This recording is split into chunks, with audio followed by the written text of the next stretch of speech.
बच्चों next topic है हमारा कर्ण स्वर। कर्ण स्वर एक अलंकारिक स्वर है। अलंकारिक मतलब जिससे हम किसी चीज को सजाते हैं, जिसका उद्देश्य संगीत की रचनाओं को सजाना और संवारना है।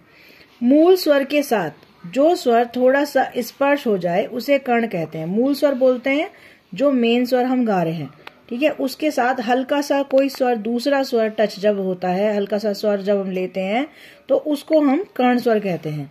यह स्वर मूल स्वर के एक आगे का अथवा एक पीछे का स्वर होता है। कर्ण स्वर मूल स्वर से दूर भी हो सकता है। कर्ण स्वर मूल स्वर से लेकिन जितना दूर होगा उतना ही उसका लगाव कठिन होगा, यानी उसको उतना ही गाना उसको बहुत कठिन हो जाएगा।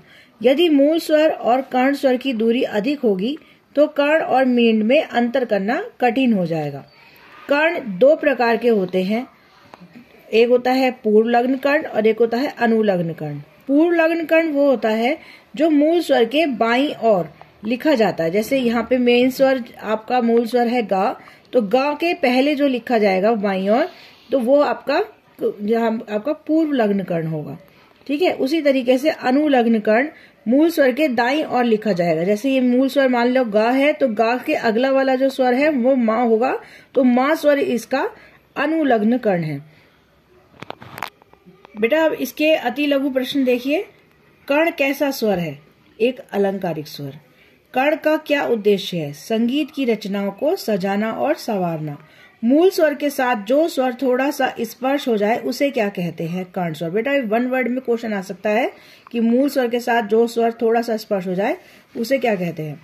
भातखंडे स्वरलिपि पद्धति में कर्ण स्वर किस प्रकार लिखते हैं? तो इसमें इसी तरीके से लिखेंगे कि जैसे पा स्वर है तो पा स्वर से अगला स्वर जो होगा अनुलग्न, तो उसमें धा को ऊपर लिख देंगे, या फिर जैसे गा हुआ या कोई और भी स्वर हुआ उससे एक स्वर पहला वाला हम लिखेंगे, पहले लिखेंगे, तो ये होगा पूर्व लग्न कर्ण। तो इस तरीके से हम इसको लिखा जाता है।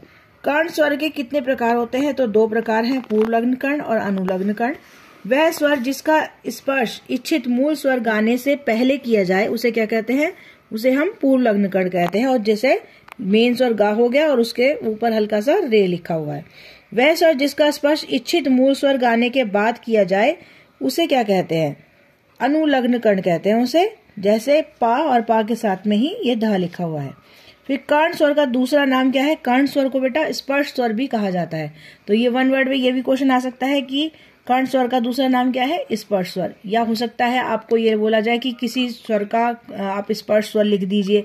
तो स्पर्श स्वर आप अगर कोई भी सा भी स्वर दिया जाए तो उसका बराबर वाला स्वर जो है वो आप उसको कर्ण स्वर बनाकर लिख सकते हैं।